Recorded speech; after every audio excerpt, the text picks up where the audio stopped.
Slaying Sunnah, Abu Ishaq al-Shatibi's concept of Bid'ah in al-Iʻtiṣām, McGill University, 1999, A.S. Jahar, Montreal, Canada. Chapter 2.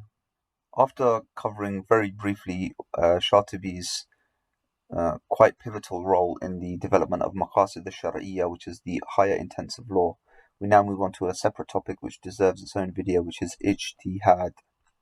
So first, before we actually read, I'll go through the footnote of Ijtihad.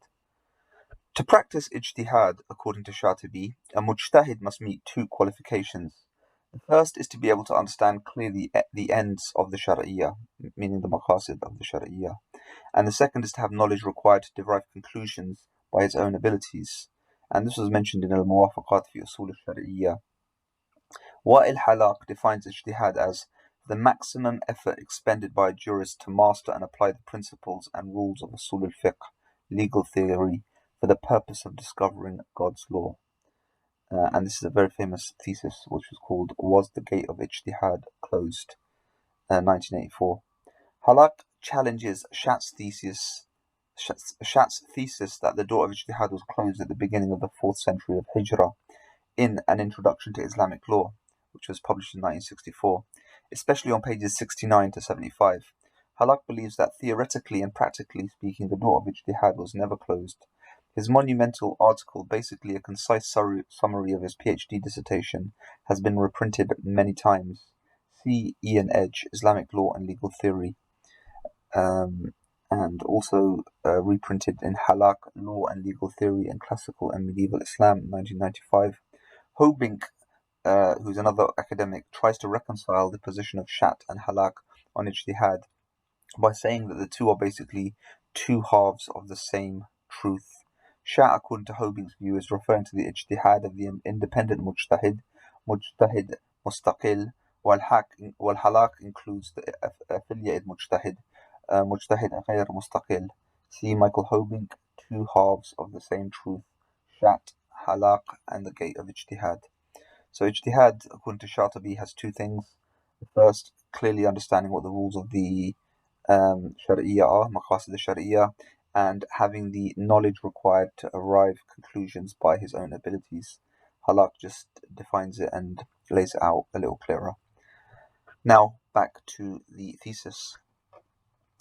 Since Ijtihad relies on rationalization within the framework of juridical procedure, it is therefore not to be regarded as bid'ah. For as long as it is employed as it should be, the activity of Ijtihad would avoid trespassing on ambiguous matters, as Shatibi confirms. As such, a pious and qualified mujtahid never falls into error if there is a clear indicant derived from the textual evidence. The position of a mujtahid ipso facto is different from a muqtadi, a follower. Nevertheless, Shatibi insists that the follower of the people of innovation should, due to his fanaticism, himself be qualified as a mubdi, innovator. This is because the follower is effectively a muttabi', one who knows the ratio legis of the law, but instead merely bases himself on rational vindication in ambiguous matters. The censure of bid'ah, according to Shatibi, is absolute and leaves no room for concession. Denying that there is such a thing as good or bad bid'ah, Shatibi explains, is in the sense bid'ah is different from sunnah, which can admit both good and bad. Following good sunnah is in consonance with the Shar'iyya, while to do otherwise means following an unlawful path not attested to in the text. On the contrary, bid'ah cannot be counted as good or bad, for any attempt to divide it thus is rejected by the Shar'iyya. Good or bad can only be measured by the Shar'iyya per se, contends Shatibi. Shatibi was convinced that bid'ah was universal in meaning and could never be interpreted as partially good or partially bad. The universality of bid'ah led him to emphasize the doctrine of error, dalal, connected to the concept of universal in Islamic legal theory. In other words, the division of bid'ah into either good or bad is a logical and legal paradox. This is but one example of how Shatibi's expertise in Islamic legal epistemology gave him a unique perspective on the discourse of bid'ah.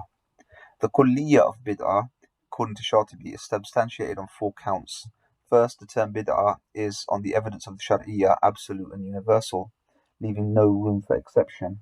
Second, once the principle of the term is subsumed under the heading universal, or the universal of the Shar'iyya indicant is dictated, the function of the universal is certain and constant as long as there is no qualification. Third, it was the universal consensus amongst the pious companions and their followers that bid'ah is error, pure and simple. Fourth, a bid'ah is rationally defined as an act violating the Shari'ah. It becomes, in the eyes of Shatibi, impossible to divide it into praiseworthy or otherwise. Thus, to accept good or bad bid'ah, when it is universally understood that bid'ah is a digression from the law, is simply wrong. Although the censure of bid'ah is universal, Shatibi assumes that the sinful acts on bid'ah can vary depending on the degree of severity. Bid'ah, he argues, can be categorized as major or minor. The former category includes the innovation introduced under the heading of necessity, daruri matters in religion, whereas beyond this type is qualified as minor. The persistence of the saghira, the minor nonetheless, will result in the kabira, he reminds. Kabira is major. Al-Shatibi's classification in this matter is parallel to the degree of human sins classified by fiqh. Stay tuned for many more parts.